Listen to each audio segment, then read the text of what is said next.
Hello everyone. So welcome to the channel of RD Automation Learning. So today we are going to answer the question that I'm getting from many people on Instagram account, on YouTube comments, that I have cleared XYZ rounds of the XYZ company, but why I'm not getting the offer letter, right? So why is there a delay in the offer letter? There are people who are telling that they have cleared technical round, they have cleared managerial round, they had a word with HR, but still the offer letter is not received. So why is there a delay in offer letter? So today we are going to discuss the answer for this question in this video. And yes, if you are watching this video for the first time, please do like, share and subscribe our channel. Okay, now coming to the question. So I got a question from one of my subscriber who was actually placed in Publicis Sapient company, and she was telling that she had cleared the technical interview, the managerial round, but still she hasn't received the offer letter. So what she should do? Okay, now there are various factors that one needs to understand why the offer letter gets delayed. Okay, now before discussing on the factors as well, now the time, the scenario in the market has got changed, right? So what you should do is you should always have a backup offer with you. You should not rely on only one company for and put down your papers in the current company, right? For example, if you are looking for a change, you would have applied in many companies, and you can try to get offer letters from multiple companies. At least one or two backup offer letters should be there, because what if the company in which you were going to join, they decide that they revoke the offer or they don't send you the offer letter, then what you would do, right? So it is very uh, you know a kind of intelligence or a smartness that you will have to keep with you, that always have a backup offer with you. Okay, now let's look at the situation from the parameters point of view. Which are the different parameters because of which the offer letter might get delayed? The very first parameter, the very first point can be over here is that that particular project for which you are going to get hired, that has got that got delayed, or the client or the customer from which that project was going to come, they have cancelled that particular project, right? So many companies, what they do is, when some project is going to get started, so they will hire they will hire the candidates based on that particular project. For example, if any X project is going to start in their company from November, so they will start hiring accordingly 1 or 2 months prior. But then what if the interviews are done, the offer is about to roll out, and they come to know, no, this particular project is not going to come, so they will cancel those kind of offer letters. And sometimes what happens is they don't tell you as well, they don't inform you, right? So whenever you have a word, you had a conversation with the HR that this kind of offer letter you are going to get.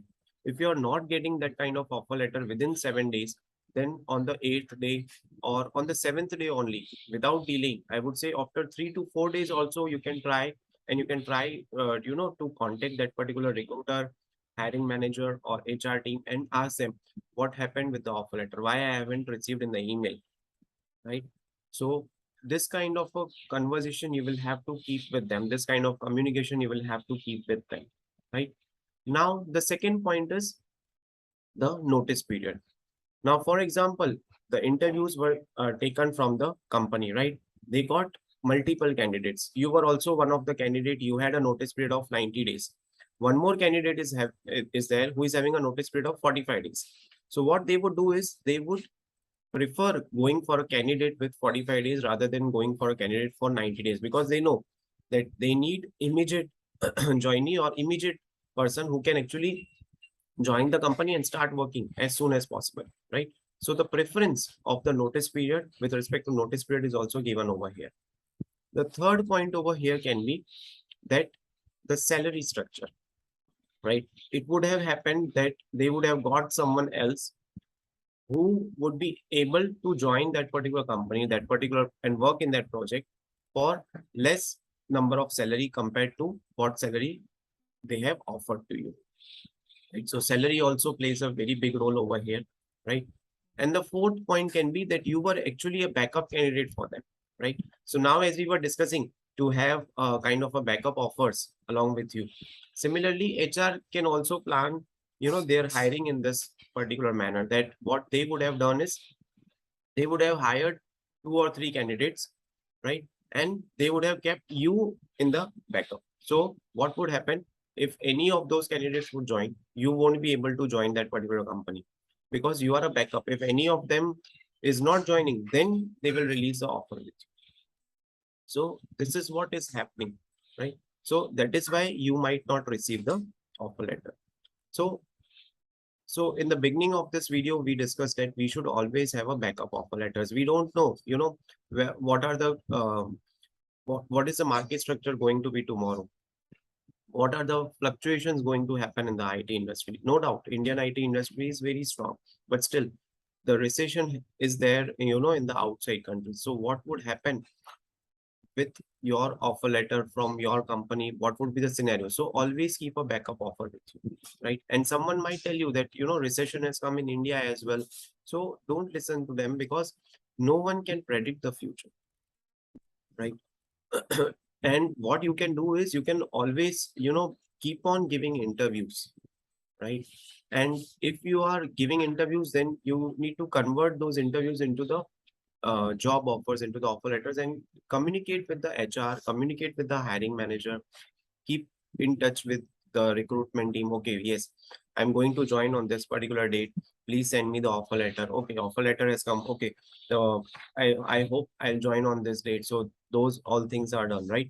Because what is happening is, many of the edtech companies had laid off people. The hiring had got freezed in many companies, right? The there are instances when people were about to get the offer letter and they are getting an email that that this position is closed for now. This we got internal hires, right? So that is also one of the parameter. They would have got some internal person to work in some other project with who is already a part of the company. So these kind of situations are happening these days, right? So always keep a backup offer with you, so that your career, your professional career is not getting impacted because of the ups and downs that are happening in the market, right? There are also companies who will take advantages of this kind of situations, and they will try to negotiate the salary with you as well. So it would be very good if you can have a good offer letter, multiple offer letters with you, more than one offer letter, so that you can think 360-degree, and then you can make a wise decision. Okay, I want to choose this company because of this many reasons, right?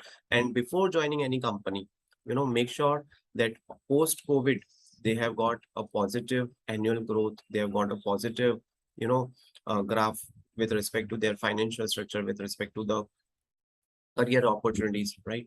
They should not have laid off anyone during the COVID. If you can see that they have already laid off during the COVID, then you can avoid joining these companies. You can avoid joining these kind of startups, and you can try to join some particular company or organization which are having much better job security, job stability, right? So thank you so much for watching this video. Stay tuned for more updates.